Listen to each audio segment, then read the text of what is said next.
Yuhu, kembali lagi bersama saya, Aulia Kusuma di podcast Bea Cukai, Pulang Pisau, Cross Check, Cek.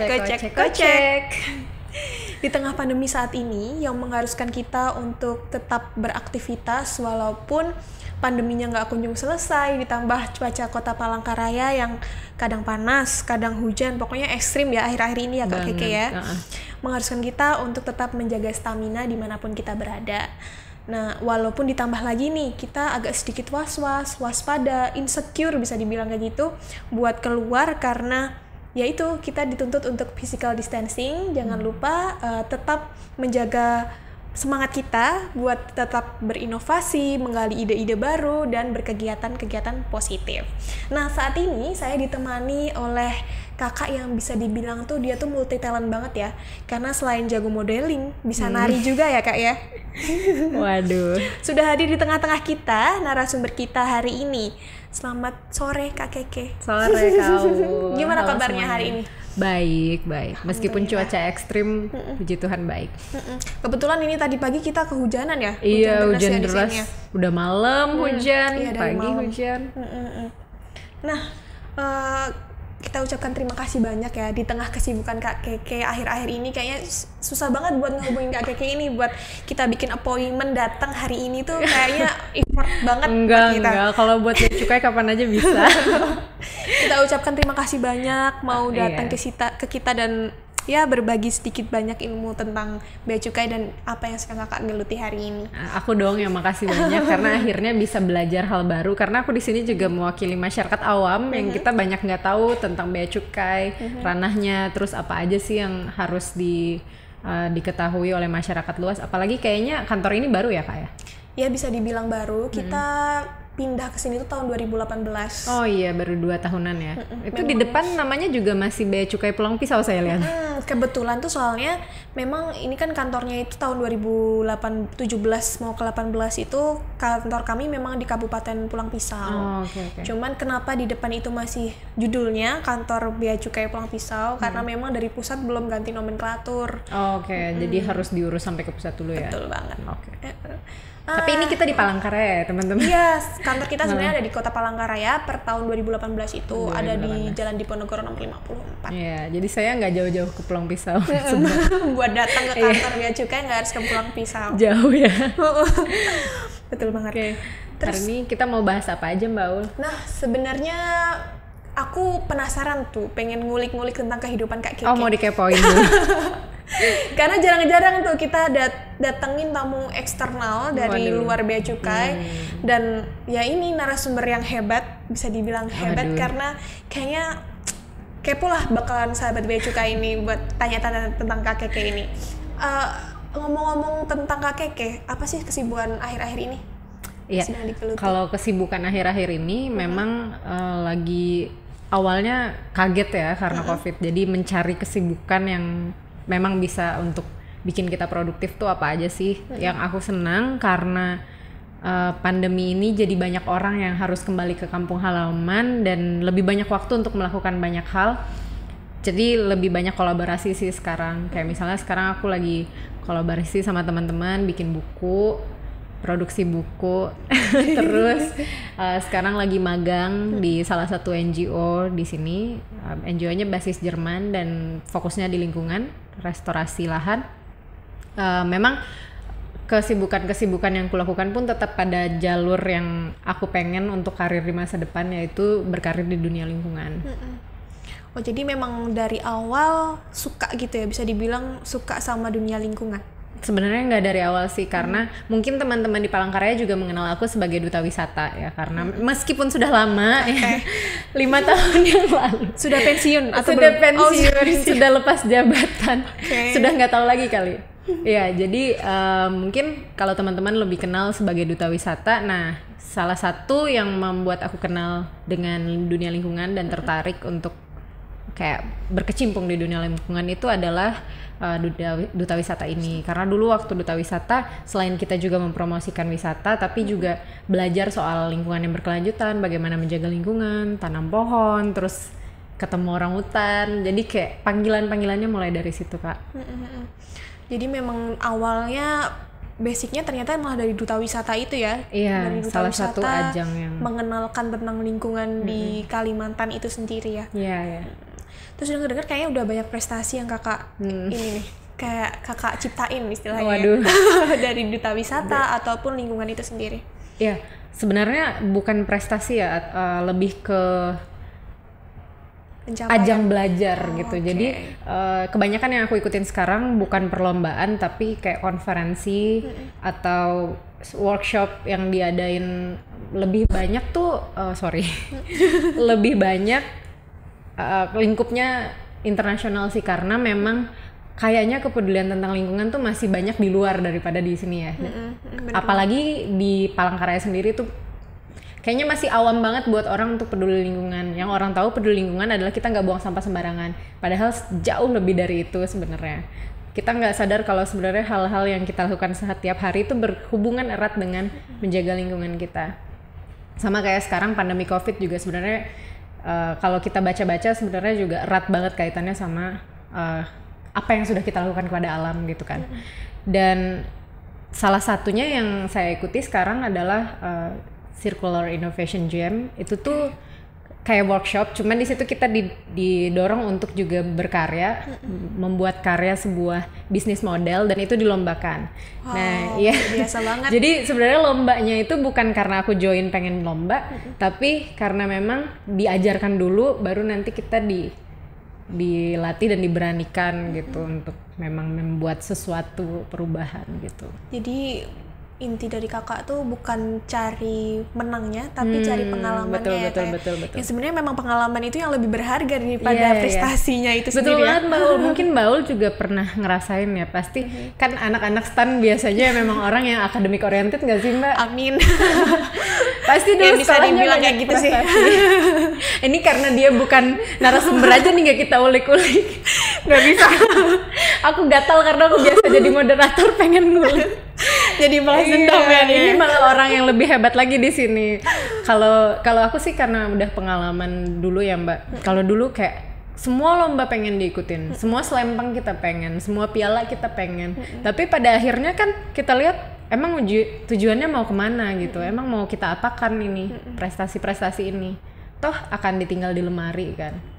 Ketika kita mau menceritakan tentang pengalaman kita untuk menunjang karir kita, apa hubungannya gitu kan? Betul banget. Jadi sekarang lebih pengen fokus, aku pengennya lingkungan, jadi aku kejar hal-hal yang memang berhubungan sama itu sih. Keren banget. Bukan tentang gimana hype-nya di awal ya kayak, tapi mikirin juga gimana di belakangnya. Iya. Apalagi kalau dilihat dari kota Kalimantan sendiri yang bisa dibilang keaslian kotanya itu yang kan kita bisa dibilang masih banyak hutan gitu ya kayak di sini ya. Masih sedikit lah pemukiman itu yang dipakai, lahan itu kebanyakan memang dipakainya untuk kayak ditanami gitu ya, bisa dibilang gitu ya Kak ya. Keren banget. Nah itu juga memang salah satu yang bikin aku tertarik sama dunia lingkungan karena toh aku lahir dan besar di tanah yang memang super kaya dan ini tuh aset dunia gitu loh, kan paru-paru dunia. Dan di saat yang sama yang paling terancam juga gitu. Betul banget. Gitu sih Kak. Nah hal-hal kayak gini sih yang sebenarnya aku bersyukur juga karena aku suka lingkungan dan aku ikut kegiatan-kegiatan itu, aku dapat kesempatan untuk bisa keluar negeri gitu loh, yang sebelumnya kayak berapa gitu buat keluar negeri kan mungkin nggak bisa untuk pakai biaya sendiri dan bisa dapat yang fully funded kayak gitu-gitu. Nah di situ sih sebenarnya aku bisa kayak tahu dikit banget tentang bea cukai, tapi selebihnya nggak tahu sih itu buat apa aja. Jadi sebelumnya belum pernah ya, bisa dibilang belum pernah buat ada hubungan tentang berhubungan dengan instansi bea cukai itu sendiri. Belum banget. Ini aja tuh kayak kantor bea cukai di mana? Emang ada kantornya sendiri atau aku mau ke kantor pajak gitu kan? Kemarin tuh nanyanya waktu diundang, ini ke kantor pajak ya? Gitu ngiranya. Ternyata beda. Nah itu mungkin bisa dijelasin Mbak Aul gimana sih perbedaannya bea cukai sama pajak dulu deh, yang mungkin orang-orang suka salah ngerti. Jadi sebenarnya ini jadi saya yang kena ya, padahal Mbaknya ini narasumbernya. Jadi ya sekalian kita diskusi lah di sini, kita berbagi ya sama sahabat-sahabat bea cukai lainnya yang menyaksikan podcast kali ini. Ya mungkin Bea Cukai sendiri kalau dibilang bedanya dengan pajak apa, sebenarnya sama-sama instansi Kementerian Keuangan. Kita itu satu instansi direktorat di mana berada di bawah naungan Kementerian Keuangan. Kami sama-sama instrumen yang menggali tentang ya pendapatan dan pemasukan negara itu, istilahnya kita mengusahakan itu. Iya. Setuju sih. Kayaknya kemarin kita kan sempat ngobrol juga ya Kak ya. Iya. Kakak kayaknya juga lagi menerapkan apa namanya Kak? Conscious living. Conscious living juga. Itu gimana tuh konsepnya? Bisa mungkin dibagi ke Kalau conscious living itu mungkin agak baru ya buat teman-teman. Artinya kan hidup secara sadar. Bisa diterapkan dalam hal kita mengonsumsi sesuatu dalam kehidupan kita. Kalau yang aku lakukan adalah mungkin aku juga tidak terlalu mengenal bea cukai karena aku jarang berbelanja ya, apalagi dari luar negeri gitu. Yang kuterapkan adalah hidup sesimpel mungkin gitu. Aku sadar apa yang kubutuhkan dan kebanyakan yang kubutuhkan ada di sekitarku gitu. Jadi nggak perlu sampai harus beli online atau apa. Nah, dan ini bukan judgement juga buat teman-teman yang suka belanja online. Cuman yang perlu kita sadari adalah kemana barang-barang yang akan kita beli ini. Apakah dia hanya akan menjadi pajangan sampai berdebu nggak akan kita pakai? Apa kita beli itu untuk menampilkannya buat orang lain atau karena kita butuh gitu? Atau kita memang akan pakai? Dan kalau untuk gengsi pun itu nggak apa-apa, itu pilihan kan. Kalau untuk gengsi, apakah benar itu akan dipakai terus? Gitu kan maksudnya. Karena semua yang kita pakai, semua yang ada di kehidupan kita, di sekitar kita saat ini akan berakhir jadi sampah. Entah itu dia akan berakhir di air. Air itu di bumi kan cuma ada 2, di laut dan di atmosfer kan. Nah, antara di bawah sama di atas aja. Bener banget. Jadi intinya balik lagi ya ke lingkungan itu sendiri. Iya, semuanya akan untuk alam gitu. Jadi makanya sekarang juga banyak produk-produk yang dari dalam negeri juga banyak kan Kak yang bikin supaya ramah lingkungan, easily degradable gitu. Karena toh kita nggak bisa mengedukasi masyarakatnya gitu. Kalaupun ada masyarakat yang sudah peduli sama lingkungan, susah gitu karena industri ini sudah dibangun supaya masyarakat konsumtif gitu kan. Mungkin itu juga kenapa bea cukai ada untuk melindungi produksi yang sekarang makin semuanya mass production kan sejak kita 4.0. Jadi kayak orang tuh bakal merasa dirinya sukses, dirinya kaya ketika dia sudah punya sesuatu yang banyak. Kan itu konsep lama, konsep yang sudah kulot banget gitu. Itu yang harus diubah sebenarnya sekarang. Ngomong-ngomong kemarin kayaknya ada yang open Q&A. Oh iya. Kita nggak minta ya. Jadi karena kaget juga diajak ngobrol sama bea cukai, padahal aku kan manusia awam yang tidak mengerti tentang manajemen uang aja nggak bisa mau ngomongin bea cukai. Tapi ternyata di sini diundang untuk belajar. Nah kemarin aku juga mau memfasilitasi teman-teman followers untuk nanya. Jadi kemarin open Q&A, banyak sih Kak pertanyaannya. Kita pilih satu aja kali ya. Boleh. Ini ditanya, kalau perdagangan manusia kena cukai nggak? Terus kayak TKI gitu urusan bea cukai nggak? Kita dari bea cukai itu nggak ada kewenangan buat memeriksa dari manusianya. Jadi lalu lintas manusianya nanti di handle sama imigrasi. Selain itu kita juga bisa handle dari ekspor impor. Kan ada tuh di sini ekspor batu bara. Oh iya impor benar. juga ada. Jadi kita juga spesifikasinya banyak sih, nggak cuma lalu lalang barang kiriman atau barang penumpang, itu nggak spesifik itu aja. Cuman bisa tuh juga ke bea cukai itu bisa juga ke apa namanya ekspor impor. Terus di sini kan juga banyak tuh ranah cukainya. Nah kita juga memfasilitasi dari cukai itu sendiri gitu. Oh oke. Jadi emang ini juga untuk domestik di sini sudah banyak ya ranahnya bea cukai. Apa aja tuh Kak kalau ekspor impor yang sering diurusin? Di sini banyak tuh batu bara.